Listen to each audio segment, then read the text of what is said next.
Good evening. I'd like to welcome everyone to this public meeting of the New York City Rent Guidelines Board at last. This is the final meeting in a series of scheduled public meetings and hearings to determine renewal lease adjustments for rent-stabilized housing units in New York City, with leases commencing on or being renewed on or after October 1st, 2015 and on or before September 30th, 2016. It's been a long season. Thank you all so much for being here, and I will now take roll call. Harvey Epstein? Present. Stephen Flax? Present. Shayla Garcia? Present. Cecilia Hossa? Present. Sabeel Rahman? Present. Helen Schaub? Present. Scott Scott Walsh? Sarah Williams Willard? And I'm Rachel Gottsel, the chair of the Rent Guidelines Board.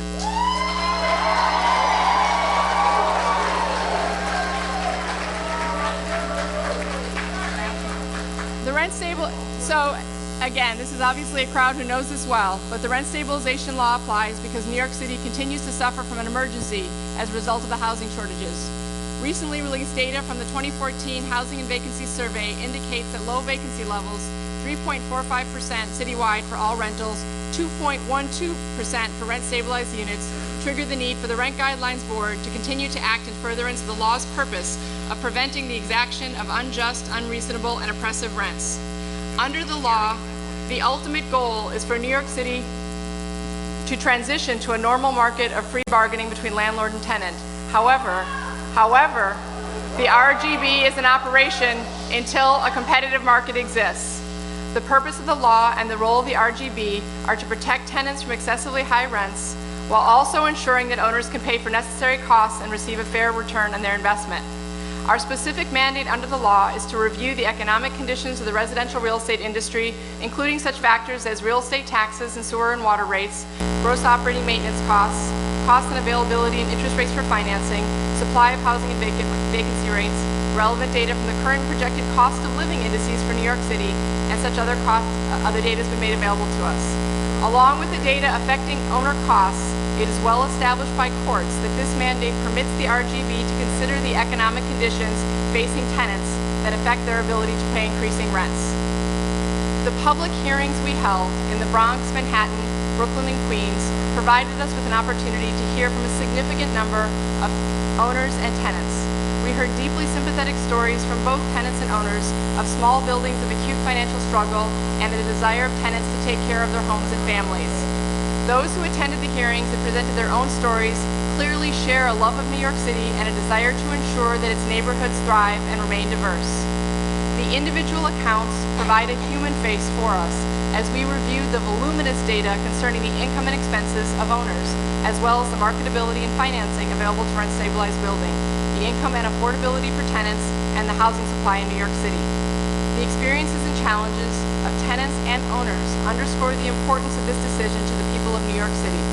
Yet we are required by law to make our decision this year and any subsequent years in which we serve in the RGB based upon the data available to us.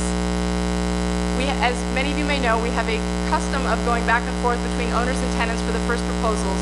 There's only one proposal for the lofts and hotels. Therefore, I will move to adopt the final language of Proposal 1 for Hotel Order Number 45 that was circulated to the members of the board and posted on the RGB website on June 15th. And I further move to adopt the explanatory statement and findings for Hotel Order 45 substantially in the form submitted by staff to the board as of June 26, 2015, and to be modified by the RGB staff after this meeting to reflect the adopted rental adjustments. A summary of Hotel Proposal 1 is as follows. 1. Residential Class A apartment hotels, 0%. 2. Lodging houses, 0%. 3. Rooming houses, Class B buildings containing less than 30 units, 0%. 4. Class B hotels, 0%. 5. Single room occupancy buildings, 0%. No vacancy allowed is permitted under this order. I'd now like to take a vote. Harvey Epstein? Just a second. Yes. Thank you. I think Harvey seconded the motion. Thanks, Harvey. Stephen Flax? Yes. Shayla Garcia? Yes. Cecilia Hossa? Oh.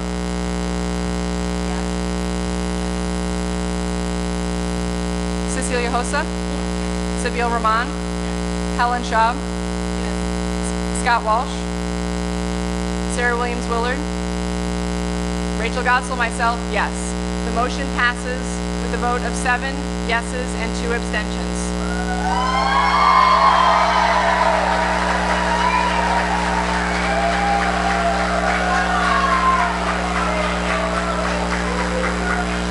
So now, as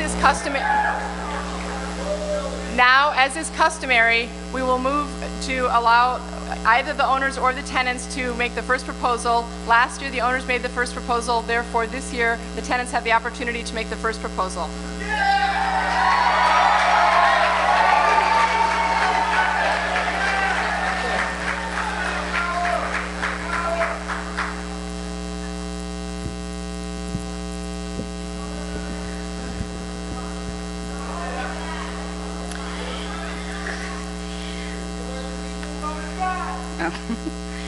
In a time where everyone's struggling, landlords rent-stabilized units have gotten rocket profits year after year, and we know that. Wages continue to stay stagnant.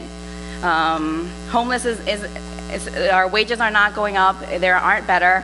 Homelessness and housing court evictions continue to rise year after year. New York City tenants are paying an average of $1,182 in rent on an income of $1,337. Is that right? We have to take into consideration the decision that we're making that's putting families in homeless shelters. Every night, close to 60,000 people sleep in homeless shelters. Our decision will have an impact on single parents and children who can barely get by. These parents have to make the decision of feeding their kids, paying their electric bill, buying a pair of shoes, and spending money on their families. As they make the choice of working 2 to 3 jobs just to make ends meet. Let's not fall into the rhetoric that a modest increase does not affect tenants. Every year that we propose, tenants get on a tighter budget, so our budget becomes smaller and smaller. 1% forces thousands of tenants out of their homes. The RGB adjustments are not only an increase that tenants face. They face major capital improvements, MCIs, individual capital improvements, IAIs, apartment vacancy increases of 16 to 20%, air conditioning fees, washing machine fees, legal fees, late fees, damage fees, and buyouts. This year, we learned in the outer borough that tenants throughout the city are struggling, while landlords are still doing okay. Let's put this into context. Landlords saw a net operating increase of 3.4% for the 9th consecutive year. Our charge is not to continue to widen the gap that for landlords' profits, but to make rent-stabilized system equitable.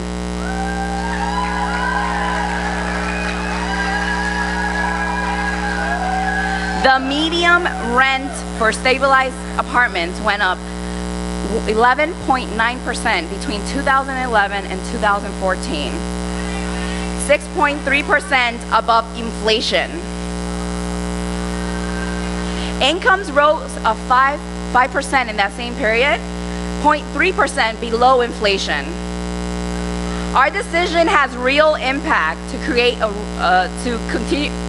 Our decision has a real impact and creates a real rent burden on tenants. In 2011, tenants were paying 31.9% of their income in rent. Last year, they were paying 33% of their income in rent. We are creating an untenable situation for families across the city. This has to stop.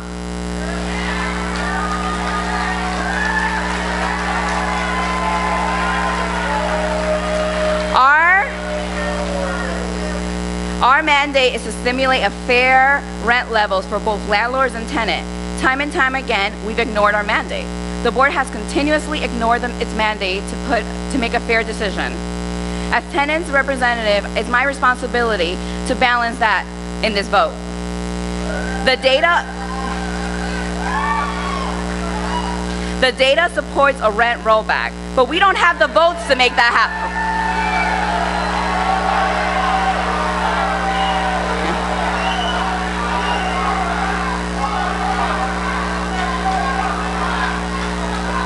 But we don't have the votes to make that happen tonight.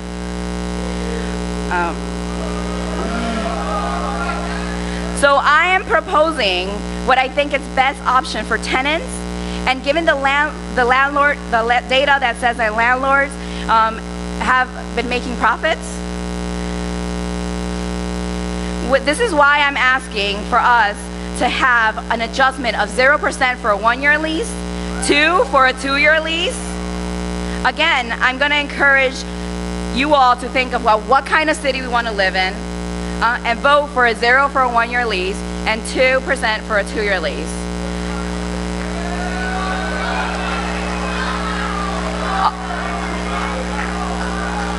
A 0% for vacancy allowance, 10% for sublet allowance, 33% above the MBR or FMR, and the special guidelines, and decontrol units 33% above MBR and FMR.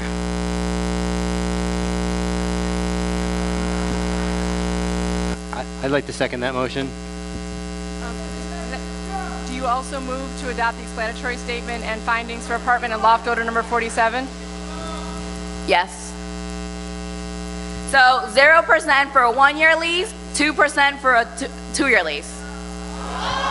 And is that is that proposal 4? Is that proposal 4? Proposal 4? You can say proposal 4. Yes. Yes. And that's proposal 4. Harvey Epstein?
Okay, again, we hear you, we do hear you, but we also need to vote. We hear you, but I think we need a vote. Harvey Epstein?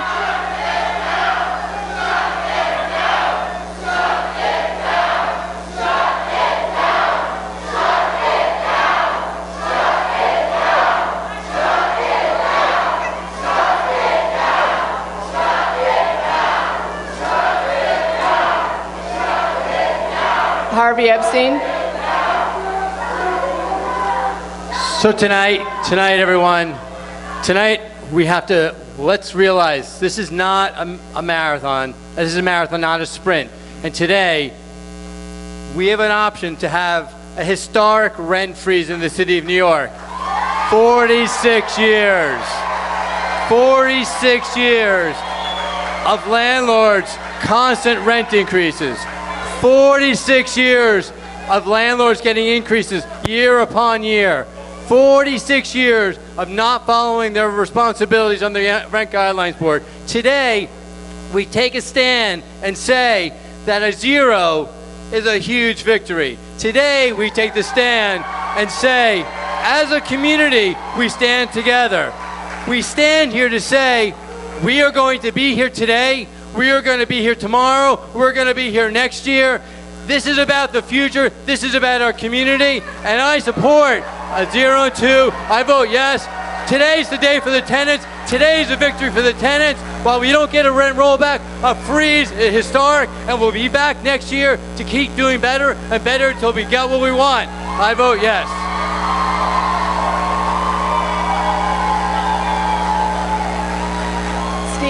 Stephen Flax?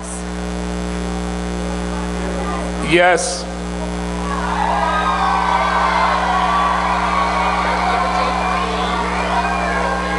Shayla Garcia?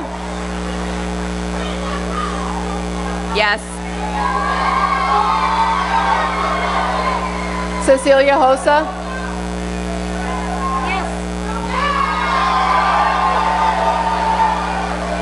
Sabil Rahman?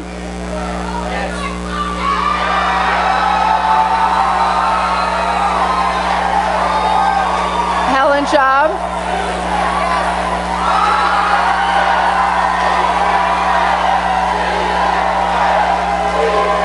Scott Walsh? Sarah Williams Willard?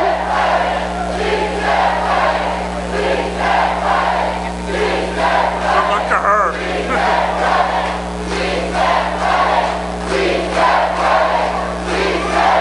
We can finish the vote until everyone has their opportunity.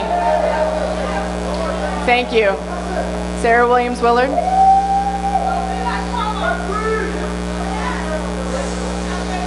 Please allow her to be heard.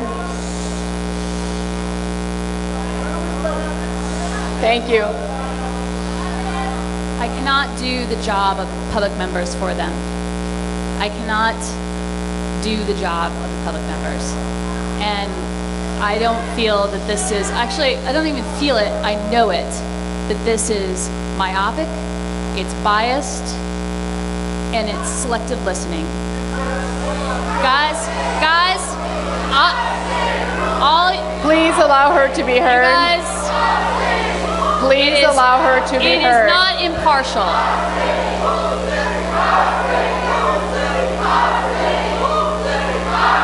I absolutely, with a resounding no.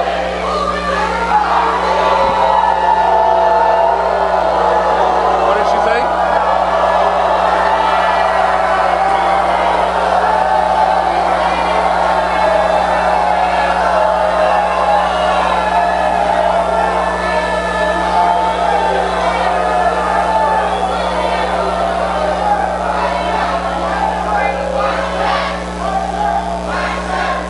As the chair, before I vote, it's incumbent upon me to read into the record an explanation to explain my vote. This pro- Yes, you did. This proposal is based upon an analysis of the data provided by this board by the RGB staff and relevant data outlined in the 2014 HBS. The RGB's 2015 Price Index of Operating Costs gathers prices for a market basket of goods and services used in the operation and maintenance of rent-stabilized buildings in New York, and uses these prices to estimate cost price changes from one year to the next. This year, the price index of operating costs for all rent-stabilized apartment buildings increased by just 0.5%, the lowest change in cost since 2002. Throughout its history, the Rent Guidelines Board has used a formula known as the commensurate rent adjustments to help determine annual rent guidelines for rent-stabilized apartments. In essence, the commensurates combine various data concerning operating costs, revenues, and inflation into a single measure indicating how much rents would have to change for net operating income and stabilized buildings to remain constant. Although there are 5 different types of commensurate adjustments presented to the board, each one uses the price index of operating costs increase of 0.5% as part of the calculation to derive adjustments for 1- and 2-year lease renewals. These adjustments for this year showed a range of -2 to 0.75 adjustments for 1-year leases and a range of -1 to 2% for 2-year leases. The guidelines proposed today fall within those ranges. I will note that the board was urged by many elected officials as well as tenants, both at the hearings and today, to vote to roll back the rent in light of the data this year. While I understand these arguments, I think it's important to think about how different owners are situated. For small owners particularly, a rollback would challenge their ability to maintain their buildings, and it is our role as a board to protect owners as well as tenants. The commensurate ranges provide the beginning of our consideration. The board can and does legally consider other factors when setting rent guideline adjustments. Per our mandate, we must consider the economic condition of the residential real estate industry, which allows us to consider not only owners' expenses, but income as well. The RGB's 2015 Income and Expense Study examined summary data from owners submitted the Real Property Income and Expense, RPIE statements. During 2013, the most current data available, owners of buildings containing rent-stabilized units witnessed a rise in income of 4.5%, while expenses rose 5%.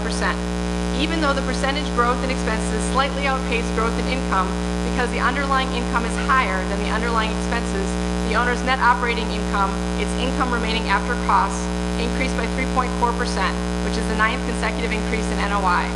While we note that our NOI does not take into account debt service, interest rates remain low, and the RGB's NOI number has never included debt service. So what is notable is that since 1990, adjusted for inflation, NOI has increased 34.4%. This number tells us that overall, the majority of owners are faring well, which is important for the city as well as for the individual owners.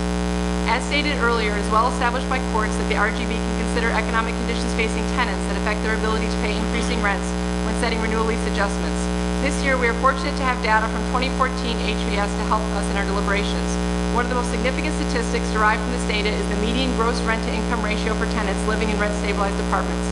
This figure is 3.64%, an increase from the 2011 HVS when the ratio was 34.8%. This means that half of rent-stabilized tenants are paying 36.4% of their income in rent and are considered to be rent burdened. Generally, housing is considered affordable when a household pays no more than 30% of their income in rent. Removing rent-stabilized tenants receiving Section 8 from this figure lowers the gross rent-to-income ratio to 33.5%, which is still considered unaffordable for a majority of these tenants. Even the out-of-pocket gross rent-to-income ratio, which some argue is a more relevant statistic, stands at 32.2%. No matter which statistics we consider, rent-stabilized housing remains unaffordable for a majority of tenants living in these units.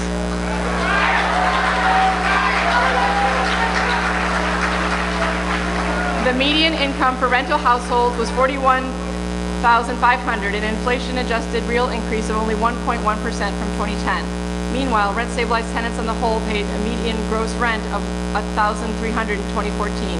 Adjusting for inflation, this is an increase from 2011 of 5.3% for all rent-stabilized units over a 3-year period. Increasing rent burdens faced by tenants throughout New York City has led to increasing numbers of people who are unable to stay in their units. Homelessness in the city, based on the data from the Department of Homeless Services, increased for the 6th consecutive year during 2014, rising by 9.5%. Beyond any rent increases issued by this board, owners have several other sources of additional revenue, including general vacancy allowances up to 20% above current rent, and longevity increases, individual apartment improvements, major capital improvements, and increases in instances in which owners are granting preferential rents. Ensuring that rents provide owners with sufficient revenue to meet operating expenses and receiving a fair rate of return, that is part of our duty. It's critical to maintaining the rent-stabilized housing stock, and it is something that we will have to take into account this year and in future years. However, in light of this year's current data, a guideline which grants a 0% increase for 1-year leases is appropriate.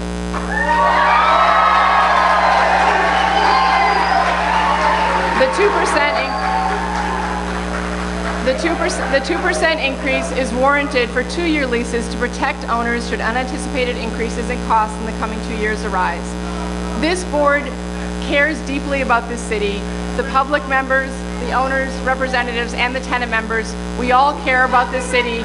We care about owners, we care about tenants, and we want the best for this city. We will look carefully at data in the years to come, and we will carefully balance the interests. I vote yes. Proposal 4.